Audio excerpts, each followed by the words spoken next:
नमस्कार मंडळी. स्टार प्रवाहावरील लग्नानंतर होईलच प्रेम या मालिकेच्या पुढील येणाऱ्या भागामध्ये आपण बघणार आहोत की जीवा हा सर्वांसमोर विचारत असतो पार्थला की तू कोणचं फार्म हाऊस आपल्यासाठी बुक केलं आहेस.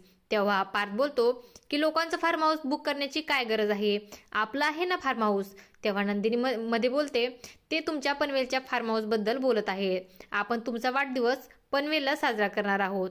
त्यानंतर काव्या ही पार्थला बोलते म्हणजे फार्म हाऊस मध्ये तुम्हा दोघांच्या वेगवेगळ्या रूम आहेत का. तेव्हा पार्थ बोलतो हो, जीवाची रूम ही सेपरेट आहे आणि जीवा आपल्या रूम बद्दल खूप पॉझिटिव्ह आहे. या रूम मध्ये काय आहे हे कोणाला समजून देत नाही. तेव्हा काव्या बोलते म्हणजे याचा अर्थ जीवाच्या रूम मध्ये काहीतरी मोठं सिक्रेट आहे.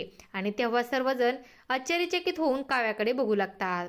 त्यानंतर आपण बघतो जीवा हा अतिशय अस्वस्थ झालेला असतो. तर तिकडे काव्या ही गणपती बाप्पा पुढे हात जोडून बोलते बाप्पा, उद्याचा दिवस माझ्या जीवनातील खूप महत्वाचा दिवस आहे. या दिवसाने माझ्या जीवनाची नवीन सुरुवात होणार आहे. कारण उद्या जीवाच्या मनावर छातीवर कोरलेले काव्य हे नाव सर्वांच्या समोर उघड होणार आहे. आणि नंदिनी ताईला देखील समजणार आहे की के अक्षराची मुलगी म्हणजे काव्य आहे. तर तिकडे आपण पाहतो नंदिनी ही जीवाला बोलते तुम्ही एवढे अस्वस्थ का झाला आहात, तुम्हाला काही त्रास होत आहे का. तेव्हा जीवा काहीच बोलत नाही आणि तो फार्म हाऊसकडे जाण्याचा विचार करत असतो. आणि त्यावेळेस आपण पाहतो खूप जोरात वारं सुटलेलं असतं आणि त्यामुळे जीवाच्या शर्टचं एक बटन देखील निघालेलं असतं.